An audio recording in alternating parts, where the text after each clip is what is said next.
AP news కి స్వాగతం.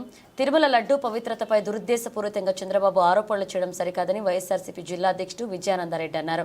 శనివారం వైసీపీ పార్టీ అధినేత జగన్మోహన్ రెడ్డి పిలుపు మేరకు కట్టమంచిలోని శ్రీ వరదరాజల స్వామి ఆలయంలో ప్రత్యేక పూజలు చేపట్టారు. ఈ సందర్భంగా ఆయన మీడియాతో మాట్లాడుతూ గత కొన్ని రోజుల తిరుమల లడ్డూ పవిత్రత కోల్పోయిందని, నాణ్యత లేదని ల్యాబ్లో టెస్టుల మీద టెస్టులు చేయిస్తూ చంద్రబాబు హిందూ మనోభావాలు దెబ్బతీసే విధంగా వ్యవహరిస్తున్నారన్నారు. దీనిపై జగన్మోహన్ రెడ్డి తిరుమల పర్యటన చేయాలని సంకల్పిస్తే డిక్లరేషన్ ఇవ్వాలని అడ్డుపుల్ల వేస్తూ 4 జిల్లాల్లోని వైఎస్ఆర్సీపీ నాయకులను నోటీసులు జారీ దుర్మార్గమన్నారు. దీనిని తీవ్రంగా ఖండిస్తున్నామన్నారు. తిరుమల లడ్డూ విషయంలో నిందితులను భగవంతుడు కఠినంగా శిక్షించాలని కోరుకుంటున్నామన్నారు. ఈ కార్యక్రమంలో మాజీ CUDA chairman Purushottam Reddy, deputy mayor Chandrasekhar, corporator Reddy, YCP నాయకులు పాల్గొన్నారు. మొత్తంలో తెలుగుదేశం పార్టీ ఒకటే కాదు, జనసేన పార్టీ కావచ్చు, బీజేపీ ఉమ్మడిగా కూటమి అందరూ కలిసి ఈ యొక్క లడ్డు ప్రసాదం ప్రపంచానికే ప్రసిద్ధిగాంచిన దేవస్థానాన్ని అక్కడిచ్చే ప్రసాదాన్ని బట్టి దాన్ని ఇంకా ఎక్కువ రచ్చ చేసి భ్రష్టు పట్టించే విధంగా తెలుగుదేశం పార్టీ వాళ్ళు దీన్ని పొందుతున్నారు. అది మంచి పద్ధతి కాదు. ఇవాళ మేము అందుకే వైఎస్ జగన్మోహన్ రెడ్డి గారి ఆదేశాల మేరకు చిత్తూరులో విజయానంద రెడ్డి గారి ఆధ్వర్యంలో ఇక్కడ ప్రతి ఒక్క వైఎస్ఆర్ పార్టీ నాయకుడు, కార్యకర్త వచ్చి కట్టమంచి యందు ఉండే పురాతన ఆలయం వెంకటేశ్వర స్వామి ఆలయంలో వచ్చి భగవంతుడికి పూజలు చేసి దేవుణ్ణి కూడా మేము కోరుకునేది ఒకటే, దేవుడానికి ఎవరైతే ఈ లడ్డు ప్రసాదంలో మోసించే పార్టీలకు అతీతంగా ఎవరైనా కావచ్చు, అటువంటి వాళ్ళకి మీరే శిక్షించాలా అని దేవుని ప్రార్థిస్తూ బయటకు వచ్చి ఇవాళ టెంకాయలు కొట్టడం కూడా జరుగుతూ ఉంది. ఎందుకంటే అంటే ఎవరైనా కానీ భగవంతుడి విషయంలో ఇలాంటి తప్పులు చేస్తే ఎవరిని కూడా క్షమించరాదు. కాబట్టి మీడియా సోదరులకి నేను చెప్పడం ఏమంటే, ఈ యొక్క అనవసరమైన రాద్ధాంతం లేకుండా ఎవరు దీనిపైన ఎంక్వైరీ పెట్టాలా.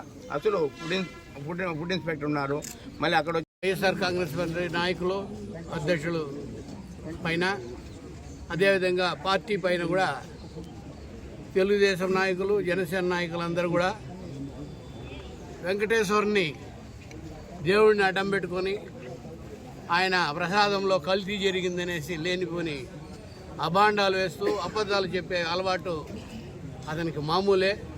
దీన్ని పెద్దగా చేసి ఈ వారం రోజులుగా ప్రతి ఒక్క చోట కూడా దాన్ని ప్రాపగండ చేసి పార్టీకి రాజకీయంగా వాడుకునేదానికి మత విద్వేషాలు రెచ్చగొట్టే విధంగా ప్రయత్నిస్తూ ఉన్నాడు.